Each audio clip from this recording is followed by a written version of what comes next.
Keep the politics out the Met Gala. Oh, here we are. Wow. Shut up and sing. I am so tired of people with their messages on the carpet, because it always equates to something like, case in point, AOC and the tax the rich dress. I hated it. Okay, I didn't hate it. I did think it was a little chuggy, but I liked it. A word I have only used in earnest once, and that is right now. Yeah. Welcome to Keep It, Crooked Media's show about pop culture and politics and what happens when they smack into each other at an alarming speed. I'm your host, Ira Madison III. I'm a television writer and Fall Out Boy fan. I'm Louis Virtel. I'm a TV writer and Jane Fonda historian. And I'm Aida Osman. I'm a TV writer and alleged comedian. Let's get into it. And we're back for an all-new Keep It. I'm Ira Madison III. I'm Met Gala survivor Louis Virtel. Woof. Another year. Another year of the Met Gala. And also, this is our third Ira and Louis Variety Hour. Oh, yes. Which is never an hour. Yeah, no, it goes long, you'll notice. I would normally prepare some choreography for you girls. As you know, we're like Ann Miller and Debbie Reynolds up in here. But speaking of the Met Gala,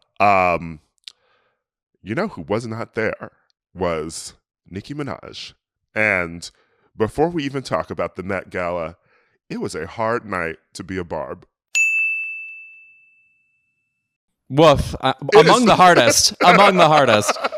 We have been through the wire this past year, from the marriage to all sorts of other things. But that vaccination tweet, girl. Pair of tweets, yes. Multiple tweets that led to fighting with Meghan McCain. Oh my God, that was actually the good part. But like, let's just break down tweet for tweet. So she first said, "I can't go to the Met Gala because they require a vaccination." Already, I'm cringing. And then, if I get vaccinated, it won't be for the Met Gala. It'll be once I've done enough research. Ma'am, you've had over a year.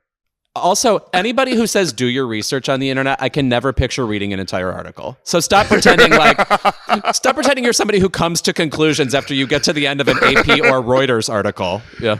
It reminded me of my favorite Gina Rodriguez tweet. Oh, Mama Less Research? I remember that one.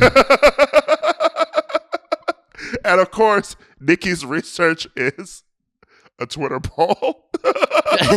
Pathetic. Barbs, what do you like? Pfizer, Moderna, Johnson & Johnson. It's like, spin the wheel and tell me which vaccine to get. I mean, that is an actual disease, thinking that somehow you can jump into your mentions and come up with scientific accuracy. But Nicki's mentions are usually like someone saying that, like, I'm sorry, my grandma died last week, but stream, beam me up, Scotty. Good Lord. Well, by the way, we have to get to the second half of the tweet where she then said, literally, her Trinidadian cousin's friends' balls blew up, and she believes it is because of the vaccine. And then the end of the tweet was like, and his girl broke up with him. As if, like, that's why you wouldn't get a vaccine? So like, girls will like you? It was so... I mean, I expect crazy behavior from celebrities, but it was so unusually through a particular rabbit hole and around a corner crazy that I am extremely disappointed. But I will say, as a Madonna fan, and I'm so used to being horrified by what my queen does all the time. So, Barbs, I just want you to know you're in my thoughts because I live that life. My other favorite thing about whenever a celebrity does something like this, it always lends to right-wing people contorting themselves to all of a sudden love this person. Because, of course, Tucker Carlson is reading Nicki's tweets on air, and he's like, that seems pretty fair to me. Does it? You slappy doll. Does it seem fair to you?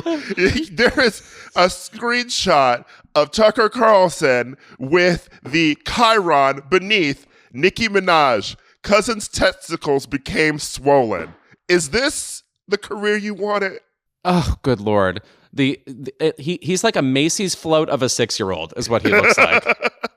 A Macy's float of a rich 6-year-old. Anyway, right. I I just don't even know what. First of all, she did it right as the Met Gala was starting, so I was trying to be all amped for the proceedings. Meanwhile, I'm thinking of the testicular situation in Trinidad right now, which is apparently off the wall. The other thing that was beautiful about this tweet was that it's a thing that I'd been talking about with our mutual friend, Chris Schleicher, about how many celebrities were not at the Met Gala because of the vaccination requirement. She's like the only one who tweeted about it, but now I feel like the general public now is like, okay, does someone I love not there because they weren't vaccinated? Dua Lipa wasn't there. Okay, that is important. Her and Anwar Hadid, her famous anti-vax boyfriend. Right. No, I mean, in that case, I mean, something is afoot there. But at the same time, I feel like anti-vax celebrities are also aggressive enough in a way where they would fake their vaccination too.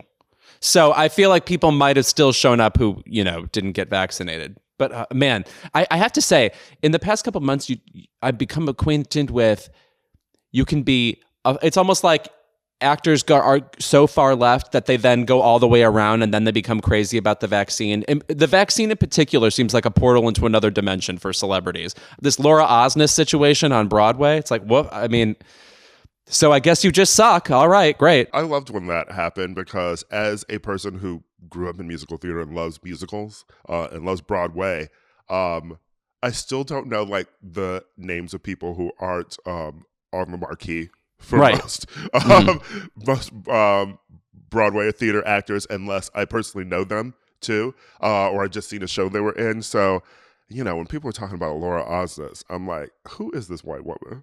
Go get a vaccine, sis. Right. Were you like Anna and The King and I? We can find another one of those. Yeah.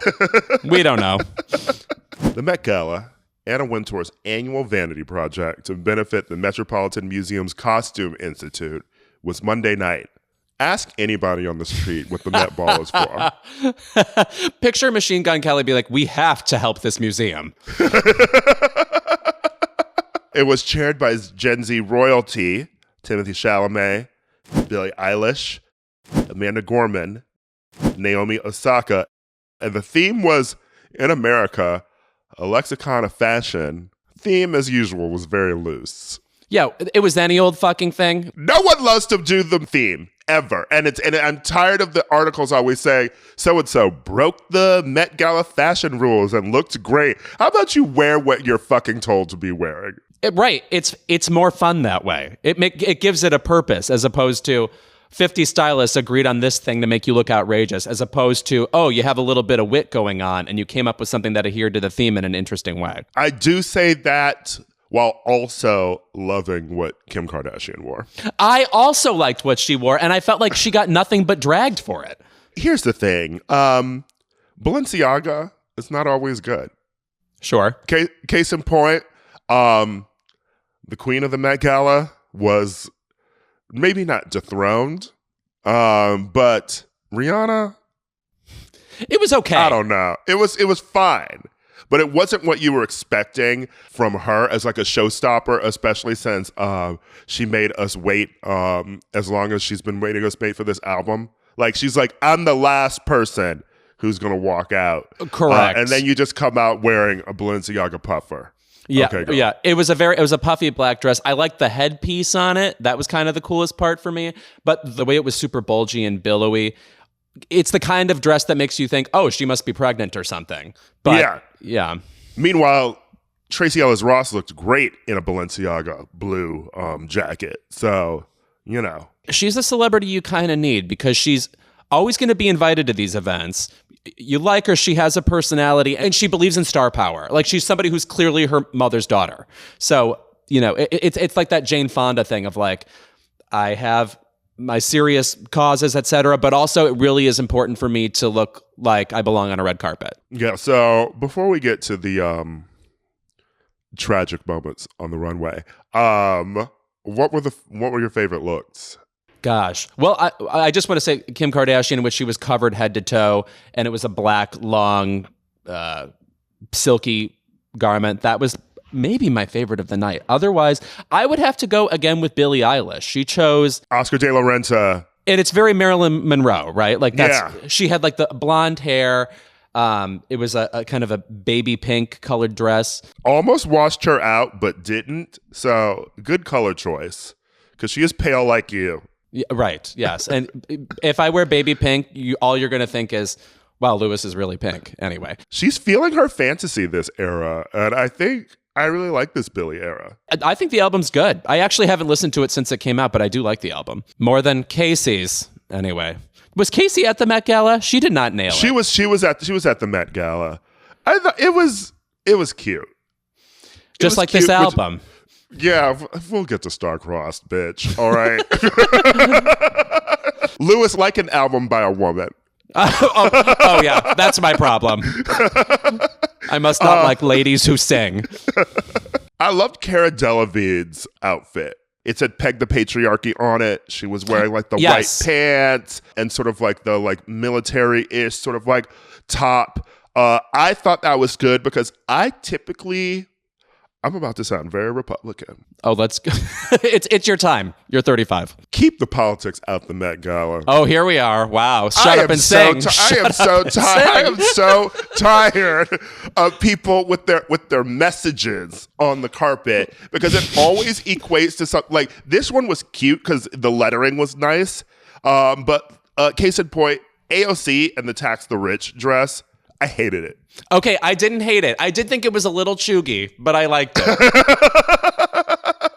A word I have only used in earnest once, and that is right now. Yeah. It looked like the Cruella font. It looked like it was painted on her after the fact. And I didn't think the dress was that cute either. Do you know what I thought it looked like? The font from that movie, You're Next. The horror movie where they keep writing by the way, that's the part of the movie that makes no sense. It's like the killer spent time like graffitiing the walls afterwards. It makes no sense. Anyway. Especially once you know the twist of You're Next. Yes. No, don't think about it. Yeah. The whole movie falls apart. If she had an axe and she was actually killing rich people on the carpet, then I'd buy it, okay? Give me the bloody lettering and then like a bloody axe or something. Go full camp with it. Yeah. Okay. I will say this. I'm fully okay with calling the dress tacky or like you didn't like it or whatever. But I felt like a lot of the internet went with this choice of, isn't it ironic that she went to the Met Gala and is saying this about the rich? Like, there's no irony there. You can be around rich people and think they should be taxed. It was the shut up and sing argument, but not understanding this is her job. Like, she is doing her job. Yeah, and it's like she was invited. Yeah, she was invited on an expensive ticket because the Met Gala tickets are expensive and the tables are. But she was invited, so she didn't pay for it. Right, obviously. So, were these people born yesterday? Yes. I don't have a problem with that. I just think that like if we're gonna give a message, I just want it to be more thought out. This seemed to me, and I'm an AOC fan, but this seemed to me just sort of like, I'm going to the Met Gala. I want to go. I need to do something so I feel better about being there. Like the message "tax the rich" on the back of your dress. Like at the end of the day, like, and it's at the Met Gala. What is the conversation being had afterwards? But I would be curious who shot her a sidelong glance, etc. I think she should write a diary entry about it and then publish it. But she's sort of not like a shit talker about celebrities, and I need her to just be. Ted Cruz, right? Yeah, who is as singing sensation Ted Cruz? Yes, I loved Frank Ocean and this green baby. Oh my God! Right? What? I did like this weird choice, but I have a weird take about the Met Gala right now, which is, I feel like maybe I'll think differently next year. You may as well go hot over outrageous, because I felt pretty disappointed by most of the quote unquote outrageous looks this year, and I do mean the first two things Lil Nas X wore. Just like, a big fucking coat. Like a metallic undergarment. It's just like, that could go on any celebrity. It didn't feel particular to him. It was giving final lip sync for the crown on Drag Race. Whenever someone's wearing something big and there's multiple looks underneath, just pick one, baby. Right. Mm-hmm. I liked what he was wearing at the end, the final kind of copperish thing that wasn't a suit of armor. The bodysuit. Yes. That was really hot. Mm-hmm. I liked Frank Ocean's weird choice, mostly because I like Frank Ocean's era as a weird celebrity who doesn't pretend that he is going to give us music anymore or give us a tour. Just be you, baby. Yeah. A Lauryn Hill I'm not afraid to have an interview with. Yes. Yes. Megan Fox, hot as usual. And she went with a power bang, which I really like for her.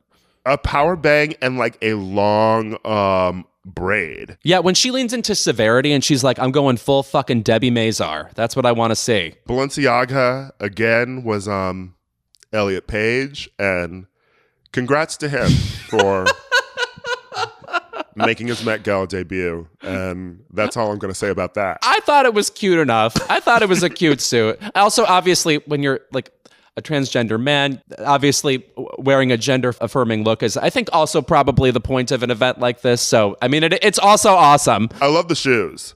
Like, once I saw the full outfit, it sort of worked a bit more for me, but I don't know. Just a lot of these Balenciaga looks, I just feel like the point is just being bulky and weird, which is okay. Do you know what's a minor thing I noticed about Elliot Page that I really appreciated? When he was getting his picture taken and there's like 100 flash bulbs going off, he changed his expression in very minor ways, looking at each camera, but not gigantic faces. It's sort of like watching Kristen Stewart or something. It's acting you want to watch under a microscope.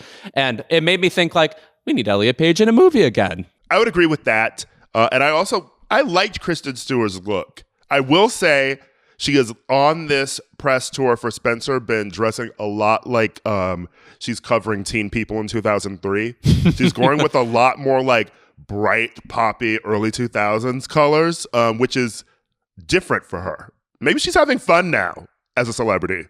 Do you think Kristen Stewart is finally having fun? I've said myself that I think there should be a Pablo Lorraine movie about her doing this press tour, because it's exactly like Jackie, where it's just, she's nervous in a public space. All eyes are on her. How will she handle it? Maybe she is. I mean, whenever she gives an interview, she has a kind of droll attitude towards everything. I enjoy it. Tessa Thompson looks great. For a change, yes. No, I'm kidding. She looks constantly amazing. Iman looked unbelievable. Can you believe it? Yeah. Yeah, she did. Although, unfortunately, I hear that dress was done in collaboration with Dolce & Gabbana. So Iman gets nothing from me. That makes me upset. Wham, bam, no thank you, ma'am. That's my David Bowie reference for her. Okay. I talked about J-Lo earlier in that tweet. She looked good. She always looks good. The outfit wasn't really working for me. It was trying to be very early 2000s. It was giving Crocodile Dundee. Somebody said she looked like the Queen of Montana. Giving Real Housewives of Montana, Sinner. What would they hold up in Montana? It's big sky country. We got a big sky here and no limb. I don't know. I can't do this off the fly. Holding up dirt in the opening credits. Yeah. I'm sorry, Montana. Someone from Montana is going to be in our DMs after this. Enjoy Billings, whoever you are. Simone looked great. Oh, of course. Maluma, woof. The hottest man, the hottest male celebrity. Now I'm going to step in it right now. Is he one of these people that's secretly 5'6"? I think he's short. See, that's always the key. You're like, God, why are the abs popping like that? Oh, that's right. It takes you no time at all because your abs are the size of fucking Legos. Speaking of people with abs, Shawn Mendes loves a shirtless moment. First of all, at the VMAs this weekend, he wore like a off-white blazer with an off-white ensemble underneath. It was giving me Joan London for Claritin, which is my favorite reference. I do not think that he knows how to dress from day to day. Yeah. He's just sort of clueless, and he's cute and clueless. And I think he just shows up, puts on what someone tells him to put on, and then walks out the door. Yeah, he's a nervous giggle of a man. Yes. Yeah. He and Camilla, I thought they looked cute.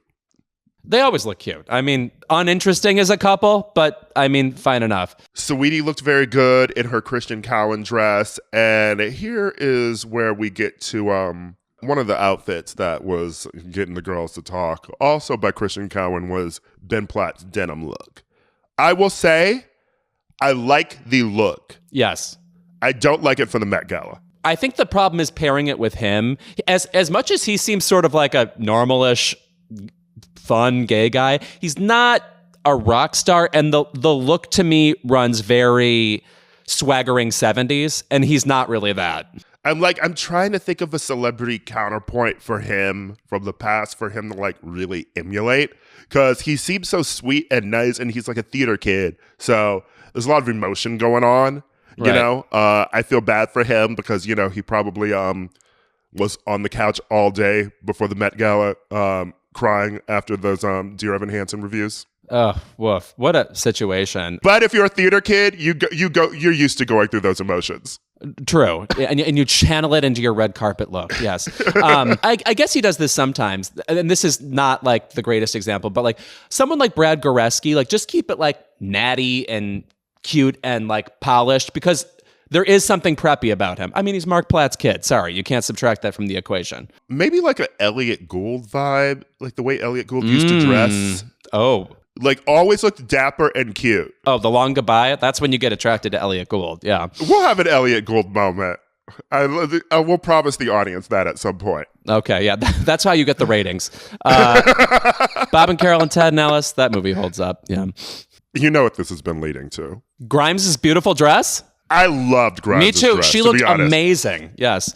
Fucking amazing. I'm always floored by how much I love her, and then contrasting with how much I want Batman to stop Elon Musk. Send him to Arkham. No, she's kind of like somebody else involved in her orbit, Azealia Banks, where it's like, oh, wow, you were life-affirmingly amazing in that one moment. A moment later, I couldn't be madder. I wish Azealia would unblock me. But anyway, Grimes' sword also was apparently from a company that turns AR rifles into swords. Great. I was not curious about that transformation, and somebody is providing that for us, and somebody will thank them. But no, baby, I was leading this to Dan Levy's outfit. Okay. Who we love. Yes. Oh, we of do course. love. He's like a lovely person, talented. Gay people shouldn't be able to make decisions for themselves. That's where I'm coming from on this one. David Wojnarowicz was the artist who he was referencing, and he has a lot of like queer, angry art. He died of AIDS. I love a moment like that. A nice nod, you know. But it was this the camp theme? No, right. By the way, I feel like that was a problem with this year's awards, is like people, the memory of the camp year looms large, and people are still going crazy in that way. And I feel like they forgot to morph out of that and back into what the Met Gala usually is. Yeah, you know what? Susan Sontag always lingers. She is a scary woman. I know I brought it up before. You guys want a scare? Halloween's coming up. Watch Interviews with Susan Sontag, where she does not suffer any interviewer about any question. Otherwise, you know, I thought the colors were nice on him. It just wasn't for me. But celebrating queer love, I'm always happy for that. And no, not me. Go ahead. And it was not that big flag thing that Lena Waithe wore during the camp year. So, hello, right. Let's celebrate that. And shout out to Troye Sivan for looking like Princess Diana. Do you know who he looked like? The dress he wore was very something Christina Ricci might wear while promoting 200 cigarettes or something. I did enjoy his little slip of a thing. I'm usually opposed to every skinny sort of twink. Sorry, Meredith Marks, for using the word twink. But skinny twink who just sort of like is a dress on the carpet now is their vibe. Right, like that's the fashion. It's like, I don't know how many norms you're breaking here anymore, but right. looked cute. It was giving Mila Jovovich. There you go. Woof. Yes. A reference I sorely miss. Yeah, so I choose to believe Troye Sivan went out and slayed a few vampires and werewolves after. Right. Between him and Billie Eilish, there are lots of interesting ways to remind me of Scarlett Johansson. And I appreciate them both for their take on this.